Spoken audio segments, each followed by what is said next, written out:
राज्य सरकारनं शालेय विद्यार्थ्यांना वाटलेल्या गणवेशाच्या दर्जावरनं आता नव्या वादाला तोंड फुटल्याचं दिसतंय।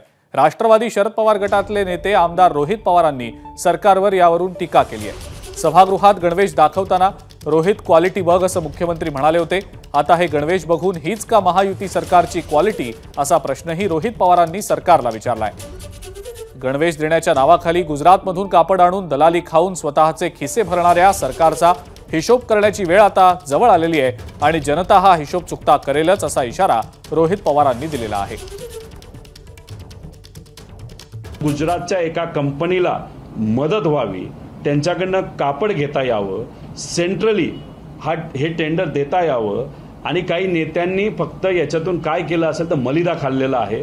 त्यामुळे मलिदा खाल्ल्यासाठी गरिबाच्या मुलामुलींना अजूनपर्यंत ड्रेसपासून वंचित ठेवले आणि जे ड्रेस मिळाले ते अतिशय खराब क्वालिटीचे मिळालेले आहेत आणि फार चुकीच्या पद्धतीने सिलाई केलेले ते मिळालेले आहेत। त्यामुळे या सरकारला गरिबाच्या मुलामुलींच्या कपड्यावर सुद्धा मलिदा खायचं ही दुर्दैवी गोष्ट आहे।